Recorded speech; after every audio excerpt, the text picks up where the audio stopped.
Okay so student, GIT pharmacology हम पढ़ रहे हैं और इसके अंदर हमने अल्सर्स को भी डिस्कस कर लिया और एंटीएमेटिक ड्रग्स को भी डिस्कस कर लिया। अभी बहुत शॉर्ट सा मैं आपको एंटी डायरियल ड्रग्स बताऊंगी जो बहुत ही बेसिक सी हैं।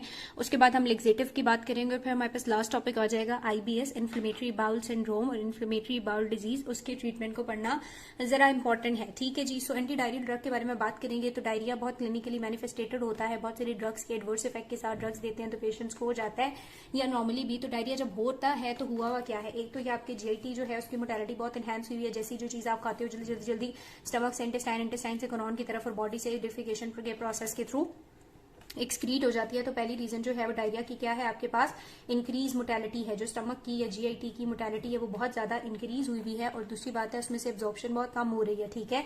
कोई एब्जॉर्प्शन नहीं हो रही, एब्जॉर्प्शन कैपेसिटी या जो है आपके पास रेशो बहुत ज्यादा कम है। और जितना भी आप फूड खा रहे हो, पानी पी रहे हो, सब कुछ पी रहे हो, वो एक्सक्रीट हुआ जा रहा है।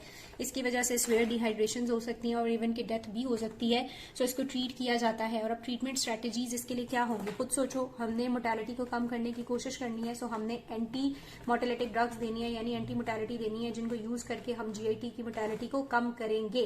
दूसरी बात है हमने कुछ एड्सॉर्बेंट्स देने हैं और वो जो एड्सॉर्बेंट होंगे वो क्या करेंगे, जो भी इरिटेंट वगैरह है उसके इफेक्ट को जाके मास्क कर देंगे, कोट कर देंगे। या ऐसी ड्रग्स देनी है जो मॉडिफाई करेंगी, एब्जॉर्प्शन को एनहांस करेंगी, मॉडिफाई करेंगी फ्लूइड और ट्रांसपोर्ट की फ्लूइड और इलेक्ट्रोलाइट की ट्रांसपोर्ट को और एब्जॉर्प्शन को एनहांस करेंगे, ठीक है। तो ये हमारे पास ट्रीटमेंट स्ट्रेटेजीज है। अब मेरा नहीं ख्याल इनको बहुत ज्यादा डिटेल में मुझे पढ़ाना चाहिए, बहुत ही आसान से वर्ड्स हैं, आपको खुद ही समझ आ रहा है। ये जो एंटी मोटालिटी ड्रग्स हैं इनमें हमारे पास आ जाती है डायफिनॉक्सिलेट और लोपिरामाइड, और इनकी ओपियोइड लाइक एक्शन होते हैं। जब हम ये देते हैं तो ये क्या करती हैं, जीआईटी की मोटालिटी को कम करती हैं। जीआईटी की मोटालिटी क्यों एनहांस होती है, क्या हो रहा होता है, आपका जो एसिटाइलकोलिन है वो रिलीज होता है और वो जीआईटी की मोटालिटी को एनहांस करता है ना। तो अगर हम क्या करें, इस एसिटाइलकोलिन को इनहिबिट कर देंगे तो मोटालिटी इनहिबिट हो जाएगी। तो ये जो एंटी मोटालिटिक ड्रग्स होती हैं बेसिकली इनका काम ही क्या है, इनका काम है एसिटाइलकोलिन की रिलीज को कम करना, जो मैंने अभी आपको बताई, डायफिनॉक्सिलिन वगैरह, ठीक है, डायफिनॉक्सिबेट वगैरह। उसके बाद हमारे पास आ जाती हैं कि इसके एडवर्स इफेक्ट क्या है। कहते हैं जो एंटी मोटालिटिक ड्रग्स अगर आपने बहुत ज्यादा दी तो इसकी वजह से मेगाकोलोन डेवलप हो सकता है, इसलिए ये कॉन्ट्राइंडिकेटेड होती है। एक तो बच्चों के अंदर आपने इनको नहीं देना, और दूसरा अगर उसकी कोलाइटिस वगैरह की कंप्लेन है ऑलरेडी, या फिर अल्सराइटिस वगैरह की कंप्लेन है, अल्सर्स वगैरह हैं, तो उसमें ये कॉन्ट्राइंडिकेटेड है, आपने नहीं देनी। दूसरे नंबर पे हमारे पास आ जाती है एड्सॉर्बेंट। एड्सॉर्बेंट जो है इनमें एल्यूमिनियम हाइड्रोक्साइड या मिथाइल सेलुलोज आ जाता है, ठीक है, एल्यूमिनियम हाइड्रोक्साइड या मिथाइल सेलुलोज। और इनका क्या काम है, ये कंट्रोल करती हैं डायरिया को। ये जो इरिटेंट्स हैं वगैरह हैं उनकी एड्सॉर्प्शन कर देती है, उनकी कोटिंग वगैरह कर देती हैं और डायरिया को कम करती हैं, ठीक है। थर्ड पे हमारे पास आ जाती हैं ऐसे एजेंट जो मॉडिफाई करेंगे फ्लूइड और इलेक्ट्रोलाइट की ट्रांसपोर्ट वगैरह को। और इसके अंदर हमारे पास बिस्मुथ आ जाता है, ठीक है, बिस्मुथ आ जाता है। ये सब सैलिसाइलेट्स वगैरह ये क्या करती हैं, ये उसकी जो ट्रांसपोर्ट होती है उसको इनहेंस करती हैं। फ्लूइड की जो सिक्रीशन हो रही होती है ल्यूमन के अंदर उसको डिक्रीज करती हैं और यूं डायरिया को ट्रीट करती हैं। एडवर्स इफेक्ट इनके ये है। इनके एडवर्स इफेक्ट आपने याद रखने हैं कि ये वाली ड्रग जो मॉडिफाई करती हैं फ्लूइड और इलेक्ट्रोलाइट की ट्रांसपोर्ट को, इनके एडवर्स इफेक्ट ये है कि ये ब्लैक टंग कॉज कर सकती हैं और ब्लैक स्टूल कॉज करती हैं, ठीक है। क्या कॉज करती हैं, ब्लैक टंग कॉज करती हैं और ब्लैक स्टूल कॉज करती हैं। तो एंटी डायरियल ड्रग्स के बारे में बस आपको इतना ही पता होना चाहिए, ये इंपॉर्टेंट नहीं है, ना ही इसमें से कुछ आता है। नेक्स्ट चीज हमारे पास आ जाती है लेक्सेटिव, ठीक है। अगली चीज बीमारी होती है कॉन्स्टिपेशन। कॉन्स्टिपेशन कब है, जब उसके जो स्टूल्स हैं वो पास नहीं हो रहे, बहुत ज्यादा हार्डन है, 4 to 5 डेज के बाद आते हैं, फ्रीक्वेंसी बहुत ज्यादा रिड्यूस हुई हुई है। तो उस टाइम फिर कॉन्स्टिपेशन को ट्रीट करने के लिए हम क्या यूज करते हैं, लेक्सेटिव यूज करते हैं। और इसमें डिफरेंट क्लासेस आ जाती हैं। ये जो लेक्सेटिव है इनका एम क्या होगा, लेक्सेटिव क्या करना चाहेंगे, लेक्सेटिव जो है बाउल की मोटालिटी को एनहांस करेंगे, ठीक है। अब डायरिया में हम मोटालिटी को कम करना चाहते थे, लेकिन कॉन्स्टिपेशन में हम उसी मोटालिटी को एनहांस करना चाहते हैं, सो ये मोटालिटी को एनहांस करेंगे। दूसरी बात है, या तो फिर वो जो बाउल्स होते हैं वो बहुत ही ज्यादा हार्डन हो चुके होते हैं, इस वजह से वो पास नहीं हो रहे होते, तो बाउल को सॉफ्टन करने के लिए, स्टूल को सॉफ्टन करने के लिए ये लेक्सेटिव्स या इनकी डिफरेंट सब क्लासेस दी जाती हैं। थर्ड चीज ये है कि जैसे मैंने बताया कि पेशेंट कंप्लेन करता है कि उसको 4, 5, 6 डेज के बाद डिफिकेशन रिफ्लेक्स अपीयर होता है और स्टूल आता है, तो फिर उसके लिए क्या किया जाता है, ये ड्रग्स दी जाती हैं ताकि फ्रीक्वेंसी को एनहेंस किया जा सके, ठीक है। तो लेक्सेटिव को यूज करने का पर्पस क्या है, क्यों यूज करते हैं, एक तो ये कि बाउल की मोटालिटी को एनहेंस कर सकें, स्टूल को सॉफ्टन करें, उसके पैसेज को आसान बनाएं, और तीसरा उसकी फ्रीक्वेंसी को रेज करें। लेकिन इनका नुकसान ये है, और इनका नुकसान ये है कि एक तो पेशेंट जब बहुत ज्यादा लेक्सेटिव लेना शुरू कर देता है तो उसकी बॉडी में इलेक्ट्रोलाइट इम्बैलेंस हो जाता है, ठीक है। क्या हो जाता है, इलेक्ट्रोलाइट इम्बैलेंस हो जाता है।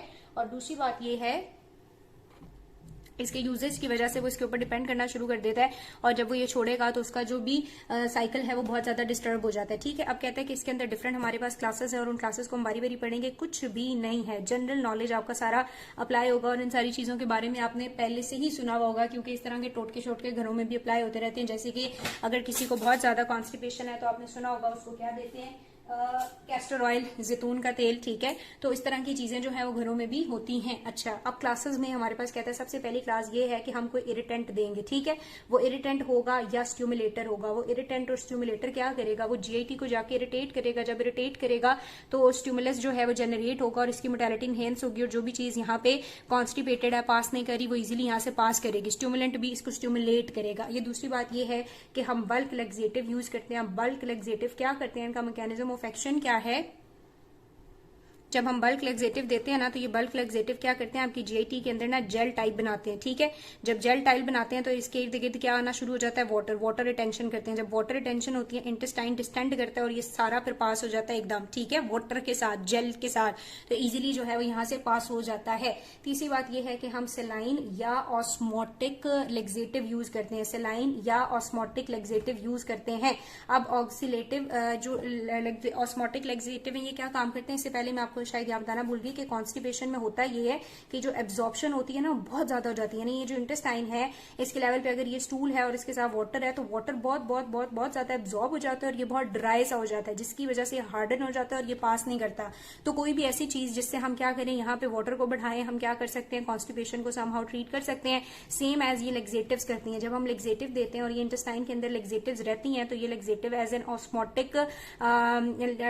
ऑस्मोटिक डायरेटिक के तौर की तरह ही एक्ट करती हैं। ये अपनी तरफ किसको अट्रैक्ट करती हैं, वाटर को। सो वाटर जो है वो लेक्सेटिव की तरफ आता है, यहाँ पे ऑस्मोटिक प्रेशर बढ़ता है, और जब वाटर की कंसिस्टेंसी भी बढ़ती है तो स्टूल जो है वो इजीली पास हो जाता है। तो बात समझ आ रही है आपको, ये एज ए सेलाइन या ऑस्मोटिक लेक्सेटिव के तौर पे करती हैं, क्योंकि ये वाटर को अट्रैक्ट करती हैं इन द इंटेस्टाइन और स्टूल के पैसेज को ईजी करती हैं। सेम एज फिर नेक्स्ट क्लास हमारे पास आ जाती है सॉफ्टनर। ठीक है, सॉफ्टनर क्या करती हैं, ये स्टूल को सॉफ्टन कर देती हैं। हार्डन स्टूल के लिए दी जाती हैं ताकि इजीली स्टूल पास हो जाए। और सेम एज हमारे पास लुब्रिकेंट लेक्सेटिव्स होती है। लुब्रिकेंट लेक्सेटिव भी उसको लुब्रिकेट करती हैं और उसके पैसेज को आसान बनाती हैं। हार्डन हुआ हुआ होता है, सूखा सूखा हुआ होता है। ठीक है, तो ये हमारे पास क्या है, लेक्सेटिव की क्लासेस हैं और ये इनको हम यूज करते हैं। बस बात खत्म।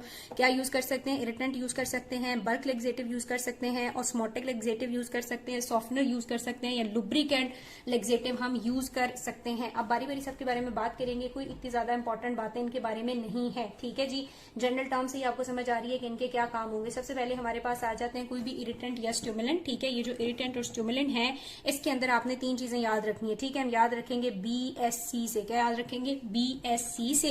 एस से आपके पास क्या बनता है, सीना। ठीक है, सी से क्या बनता है, सी से आपके पास बनता है कैस्टर ऑयल। ठीक है, कैस्टर ऑयल को भी हम यूज करते हैं एज एन इरिटेंट। और डी से हमारे पास है बीसाकोडाइल। ठीक है, पता नहीं क्या है, बीसाकोडाइल। ठीक है, सो हम क्या यूज कर सकते हैं, BSC, बीसाकोडाइल, सीना और कैस्टर ऑयल को यूज किया जाता है एज एन इरिटेंट या स्टिमुलेंट के तौर पे कॉन्स्टिपेशन कॉज कराने के लिए। सबसे पहले बात कर लेते हैं सीना की, गई है हमारे पास क्या करता है। तो सीना जो है ये बहुत ही ज्यादा वाइडली यूज किया जाता है। इसकी जो एक्टिव फॉर्म है वो सिनोसॉइड है, नेचुरल कॉम्प्लेक्स होता है ये एंथ्राक्विनोलोन ग्लाइकोसाइड का। कहता है ये ओरली दी जाती हैं और ये बाउल इवैक्यूलेशन कर देती हैं विद इन 6 to 12 आवर। ठीक है, इनको क्या करते हैं, ओरली देते हैं और इनको देने के बाद 6 से 12 घंटों में तकरीबन जो बाउल है या स्टूल है उसका पैसेज हो जाता है, इवैक्यूलेशन हो जाती है। इसका काम क्या है, ये आपकी जब जीआईटी में जाता है तो ये वहां पे बहुत ज्यादा वाटर और इलेक्ट्रोलाइट की सिक्रीशन को एनहांस करता है। ठीक है, वाटर और इलेक्ट्रोलाइट की सिक्रीशन को एनहांस करता है। जब वाटर एंड इलेक्ट्रोलाइट होते हैं तो वो जो बहुत सॉलिड और बहुत ज्यादा हार्डन हुआ था वो सॉफ्ट हो जाएगा। सो वाटर और इलेक्ट्रोलाइट की सिक्रीशन करेंगे और उसका पैसेज को आसान बनाएंगे। कहते हैं अगर इसके साथ आप कंबाइन कर लेना ड्यूरेसेट को, जो कि एक स्टूल सॉफ्टनर है, तो ओपियोइड लाइक कॉन्स्टिपेशन के लिए आप ये कॉम्बिनेशन यूज करेंगे तो ये बेस्ट है। ठीक है, दूसरे नंबर पे हमारे पास आ जाता है बीसाकोडाइल। ठीक है, ये जो दूसरे वाला था बीसाकोडाइल, कहते हैं जो बीसाकोडाइल है ये एक सुपोजिटरी की फॉर्म में अवेलेबल है। ठीक है, सुपोजिटरी पता है जो वेजाइना के पास पाथवे के थ्रू इंटर की जाती है, सुपोजिटरी की फॉर्म में अवेलेबल है। इंटेरिक कोटेड टैबलेट की फॉर्म में ये होती है और ये क्या करती है, स्टिमुलेट करती है जाके कोलॉन को, और जब ये कोलॉन को स्टिमुलेट करेगी तो जाहिर है डिफिकेशन रिफ्लेक्स जनरेट होगा और डिफिकेशन हो जाएगी। थर्ड चीज आ जाती है हमारे पास पास कैस्टर ऑयल। कैस्टर ऑयल क्या करता है, जब ये आपके इंटेस्टाइन में जाता है तो ये ब्रेक डाउन होता है कुछ एसिडिक कंपाउंड में, और वो एसिडिक कंपाउंड इंटेस्टाइन के लिए या स्टमक के लिए बहुत इरिटेटिंग होते हैं, ठीक है, वो इसको इरिटेट करते हैं और पेरिस्टाल्सिस कॉज करते हैं, और पेरिस्टाल्सिस की वजह से क्या हो जाता है, स्टूल का पैसेज हो जाता है, ठीक है। तो ये जो कैस्टर ऑयल है, जब ये आपके जीआईटी में जाते हैं तो ये ब्रेक डाउन होते हैं कुछ एसिडिक कंपाउंड्स में, और ये एसिडिक कंपाउंड्स क्या करते हैं, इरिटेशन करते हैं, इरिटेट करके क्या इनिशिएट कराते हैं, पेरिस्टाल्सिस इनिशिएट कराते हैं, और इस पेरिस्टाल्सिस की वजह से जो हमारे पास स्टूल था वो पास हो जाता है और यूं कॉन्स्टिपेशन रिलीफ हो जाती है। लेकिन इंपॉर्टेंट बात यह कि कैस्टर ऑयल कॉन्ट्राइंडिकेटेड होता है प्रेग्नेंट वुमेन्स में, क्योंकि यूट्राइन की कॉन्ट्रेक्शन करता है, मिस कैरेज वगैरह कर सकता है, सो इसको प्रेग्नेंट वुमेन्स के अंदर आपने नहीं देना। तो लेक्सेटिव के तौर पे जो पहली वाली चीज थी इरिटेंट या स्टिमुलेंट वो समझ आ गई। सिना हम दे सकते हैं, कैस्टर ऑयल हम दे सकते हैं, और ये बीसाकोडाइल जो भी था इसे भी हम दे सकते हैं, और लेकिन ये सुपोजिटरी की फॉर्म में अवेलेबल है, एंटेरिक कॉटन की फॉर्म में होता है। जब इसको इंसर्ट करते हैं तो ये कोलॉन को जाके डायरेक्टली इरिटेट करता है और वहां से डिफिकेशन रिफ्लेक्स स्टिमुलस देता है, और डिफिकेशन रिफ्लेक्स जनरेट होता है और स्टूल जो है वो पास आउट हो जाता है, ठीक है। ये बात हो गई हमारे पास। दूसरी चीज आ जाती है हमारे पास बल्क डेरिवेटिव की, बल्क लेक्सेटिव की। जैसे मैंने पीछे ही बता दिया कि जो बल्क लेक्सेटिव है ये इंटेस्टाइन में क्या करते हैं, जेल लाइक चीज बना लेते हैं, ठीक है। बल्क लेक्सेटिव, ये जो बल्क लेक्सेटिव है कहता है इसके अंदर आता है हमारे पास हाइड्रोफिलिक कोलाइड, ठीक है। क्या आ जाता है, हाइड्रोफिलिक कोलाइड आता है। ये हाइड्रोफिलिक कोलाइड कहाँ से लिए जाते हैं, बहुत सारी वेजिटेबल और फ्रूट का जो इनडाइजेस्टेबल पार्ट होता है वहां से ये बनते हैं, और ये एब्जॉर्ब नहीं होते इंटेस्टाइन में, ना डाइजेस्ट होते हैं, बल्कि जैसे ही ये जाते हैं इंटेस्टाइन वगैरह के लेवल पे, तो इंटेस्टाइन या जीआईटी के ट्रैक के लेवल पे ये क्या करते हैं, वहां पे जेल लाइक कंसिस्टेंसी बना लेते हैं, और इनके पास क्या शुरू हो जाती है, वाटर रिटेंशन शुरू हो जाती है, क्योंकि इसके एब्जॉर्प्शन को इनहिबिट कर देते हैं, ठीक है। क्या करते हैं, इंटेस्टाइन में जेल लाइक कंसिस्टेंसी बना देते हैं, वाटर की रिटेंशन को इनहिबिट कर देते हैं, वाटर की एब्जॉर्प्शन को, वाटर यहाँ पे बहुत ज्यादा रिटेंट होता है, और फिर वो क्या करता है, इंटेस्टाइन जो है वो आपका डिस्टेंड करता है और फिर पैसेज हो जाता है, स्टूल पास कर जाता है। तो ये इनका मैकेनिज्म ऑफ एक्शन है, ये वाटर रिटेंशन करके इंटेस्टाइन को डिस्टेंड करते हैं। इंटेस्टाइन की डिस्टेंशन से पेरिस्टाल्टिक एक्टिविटी यहाँ पे थोड़ा जोर पकड़ती है और स्टूल जो है वो पास हो जाता है। इस तरह से हम इनको यूज करते हैं एज एन बल्क लेक्सेटिव या एज अ लेक्सेटिव। देन हमारे पास थर्ड नंबर पे आ जाते हैं सेलाइन एंड ऑस्मोटिक लेक्सेटिव, ठीक है। क्या आ जाते हैं, सेलाइन एंड ऑस्मोटिक लेक्सेटिव। ये जो सेलाइन एंड ऑस्मोटिक लेक्सेटिव हैं इनके अंदर हमने तकरीबन 3 तरह की ड्रग्स पढ़नी है। अच्छा जी बच्चों, लाइट का बड़ा मसला है। हम क्या बात कर रहे थे, सेलाइन और ऑस्मोटिक लेक्सेटिव के बारे में बात कर रहे थे कि जो सेलाइन और ऑस्मोटिक लेक्सेटिव है इसके अंदर मैं आपको 3 चीजें पढ़ाऊंगी। एक तो हमारे पास क्या होते हैं, मैग्नीशियम सिट्रेट या फिर हमारे पास मैग्नीशियम हाइड्रोक्साइड, ठीक है। एक हमने ये पढ़ने हैं, दूसरे हमने इसके अंदर पढ़ने हैं पॉली इथाइलिन ग्लाइकोल। दूसरे हम क्या पढ़ेंगे, पॉली इथाइलिन ग्लाइकोल के बारे में पढ़ेंगे कि वो किस तरह से ऑस्मोटिक के तौर पर एक्ट करता है। और थर्ड बात हमने पढ़नी है कि जो लैक्टुलोज है जो सेमी सिंथेटिक होता है इसको भी एज अ लेक्सेटिव या फिर as a osmotic laxative use किया जा सकता है। सबसे पहली बात करते हैं हमारे पास कि ये जो मैग्नीशियम सिट्रेट है और मैग्नीशियम हाइड्रोक्साइड है ये क्या करते हैं, ये दोनों इनसॉल्युबल या नॉन एब्जॉर्बेबल सॉल्ट्स हैं, ठीक है। ये क्या है, नॉन एब्जॉर्बेबल सॉल्ट्स हैं। ये इंटेस्टाइन में एब्जॉर्ब नहीं होते। जब ये इंटेस्टाइन में जाते हैं तो ये करते क्या है, ये वाटर को होल्ड करते हैं ऑस्मोसिस के थ्रू। वाटर जो है वो इनकी तरफ मूव करता है थ्रू ऑस्मोसिस। वाटर जहां पे ये सॉल्ट्स होते हैं, जाहिर है जहां नमक होता है वहां पानी आ जाता है, तो यहाँ पे क्या आना शुरू हो जाएगा, वाटर आना शुरू हो जाएगा। वाटर की वजह से डिस्टेंशन होगी, डिस्टेंशन की वजह से क्या हो जाएगा, डिफिकेशन हो जाएगी। सेम एज जो बात हम पहले भी करने हैं कि किसी ना किसी तरह यहाँ पे हमें प्रेशर बढ़ाना है, वाटर बढ़ाना है, डिस्टेंट कराना है। जैसे डिस्टेंट होगा स्टिमुलस जाएगा, पेरिस्टाल्सिस इंक्रीज होगी और डिफिकेशन हो जाएगी। सो मैग्नीशियम सिट्रेट और मैग्नीशियम हाइड्रोक्साइड क्या है, नॉन एब्जॉर्बेबल सॉल्ट है जो वाटर रिटेंशन करके डिफिकेशन के प्रोसेस को आसान करती है। सेकंड पे हमारे पास आ जाता है पॉली इथाइलिन ग्लाइकोल। तो बात करते हैं कि जो पॉली इथाइलिन ग्लाइकोल है ये किस तरह से लेक्सेटिव के तौर पे एक्ट करता है। लेक्सेटिव के अलावा भी वो कहते हैं कि अगर हम क्या करें, इसका एक सोल्यूशन होता है और उस सोल्यूशन को यूज किया जाता है, लिविड सोल्यूशन हम उसे कहते हैं, और उसको यूज किया जाता है गट को प्रिपेयर करने के लिए, किसी भी सर्जरी के लिए या एंडोस्कोपी के लिए, ठीक है। एंडोस्कोपी करनी है, कोई रेडियोलॉजिकल प्रोसीजर अप्लाई करना है, उसके ऊपर ये सर्जरी करनी है, तो उससे पहले ये पॉली इथाइलिन ग्लाइकोल का सोल्यूशन देके गट को प्रिपेयर किया जाता है। अब ये जो पॉली इथाइलिन का सोल्यूशन है इलेक्ट्रोलाइट के बगैर, ठीक है, इलेक्ट्रोलाइट के बगैर जो पॉली इथाइलिन का सोल्यूशन है इस सोल्यूशन को यूज किया जाता है लेक्सेटिव के तौर पे, ठीक है। इसको यूज किया जाता है लेक्सेटिव के तौर पे और ये लेस क्रैम्पिंग और लेस गैस वगैरह कॉज करता है और इसको हम प्रेफर करते हैं। नेक्स्ट हमारे पास बात आ जाती है लैक्टुलोज की। इतना ज्यादा इसमें लिखा हुआ भी नहीं हुआ बच्चों, और ये कोई इतनी इंपॉर्टेंट समझाने वाली बात भी नहीं है, तकरीबन रटा ही है, ठीक है। ये जो लैक्टुलोज लैक्टोज है ये सेमी सिंथेटिक है, ठीक है, ये क्या है, सेमी सिंथेटिक डाइसैकेराइड शुगर है। ये जो सेमी सिंथेटिक डाइसैकेराइड शुगर है ये एक लेक्सेटिव के तौर पे एक्ट करती है, ऑस्मोटिक लेक्सेटिव के तौर पे।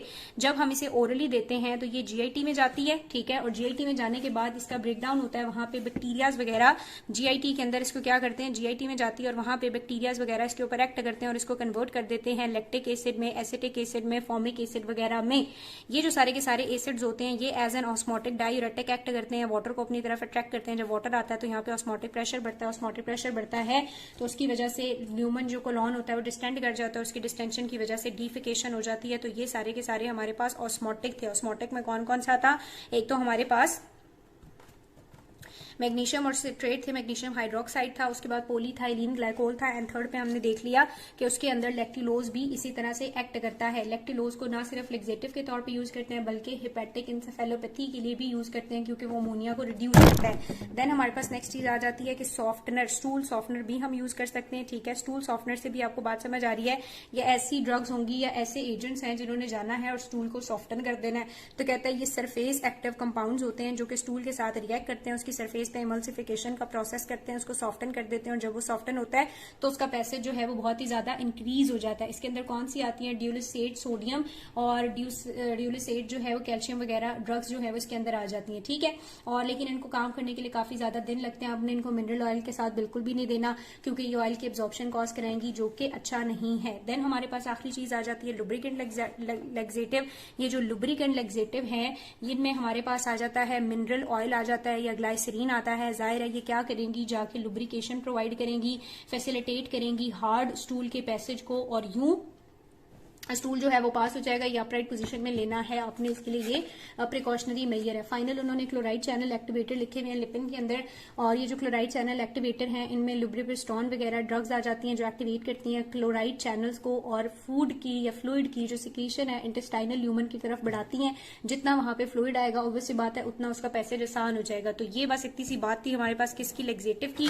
अब मुझे पता है आपको बहुत बुरे लग रहे होंगे, ठीक है, लेकिन इनमें कोई समझने वाली बच्चों बात थी ही नहीं, ठीक है। सबसे पहले हमने कहा कि हम क्या यूज कर सकते हैं, कोई भी इरिटेंट या स्टिमुलेंट दे सकते हैं और वो जो इरिटेंट और स्टिमुलेंट थे उनका नाम क्या है, BSC है, ठीक है। सीना हो गया, कैस्टर ऑयल हो गया, या फिर हमने शुरू में देखा था बीसाकोडाइल हो गया, ठीक है। ये मुझे कोई लफ्ज पसंद नहीं आया। दूसरे नंबर पे हमारे पास बल्क लेक्सेटिव थे। बल्क लेक्सेटिव के अंदर हमने कहा मिथाइल सेलुलोज या सीलियम वगैरह यूज किया जा सकता है, ठीक है। दूसरे क्या थे, बल्क लेक्सेटिव थे जिसमें मिथाइल सेलुलोज या सीलियम जो है उसे यूज करते हैं। थर्ड पे हमारे पास सिलाइन या ऑस्मोटिक लेक्सेटिव है जिनमें हमने कहा था मैग्नीशियम सिट्रेट है और मैग्नीशियम हाइड्रोक्साइड है, उसके अलावा पॉलीइथाइलीन ग्लाइकोल है और पॉलीइथाइल ग्लाइकोल के अलावा लैक्टुलोज है। फाइनल पे हमारे पास स्टूल सॉफ्टनर आ गए हैं और स्टूल सॉफ्टनर के अंदर हम किसको यूज करते हैं, ड्यूकोसेट, कैल्शियम और कार्बोनेट वगैरह को। और लुब्रिकेंट थे तो लुब्रिकेंट के तौर पे हमने किसको यूज किया है, मिनरल ऑयल को यूज किया और ग्लाइसरीन को यूज किया। तो ये कुछ कंपाउंड हैं जो कि कॉन्स्टिपेशन को ट्रीट करने के लिए यूज होते हैं। सारे के सारे कुछ ऐसा काम कर रहे हैं कि इंटेस्टाइन के अंदर पेरिस्टाल्सिस एनहांस हो, इंटेस्टाइन में फ्लूइड ज्यादा आए, इंटेस्टाइन में डिस्टेंशन हो और डीफिकेशन आसान हो जाए, जो हार्ड स्टूल है वो सॉफ्टन हो जाए, लुब्रिकेटेड हो जाए, उसका पैसेज आसान हो जाए। तो ये बस एक तीसरी बुक बात थी। वैसे आप लोग इसको खुद भी रीड कर सकते थे लेकिन मुझे इसके ऊपर वीडियो बनानी पड़ी। इसको रीड कर लें, इसमें से कोई भी क्वेश्चन हो तो मुझसे पूछ लें। बस ये आपको हेलो हाई होनी चाहिए, इन टॉपिक्स में से पूछते नहीं है। नेक्स्ट टॉपिक जो है इन्फ्लेमेटरी बाउल डिजीज वो इंपॉर्टेंट है इस चैप्टर में से और अल्सर्स वाला इंपॉर्टेंट था। तो ये पहले दो टॉपिक्स, पहला और आखिरी टॉपिक अच्छे से करना है, बाकी ऐसा इंपॉर्टेंट नहीं है, ठीक है।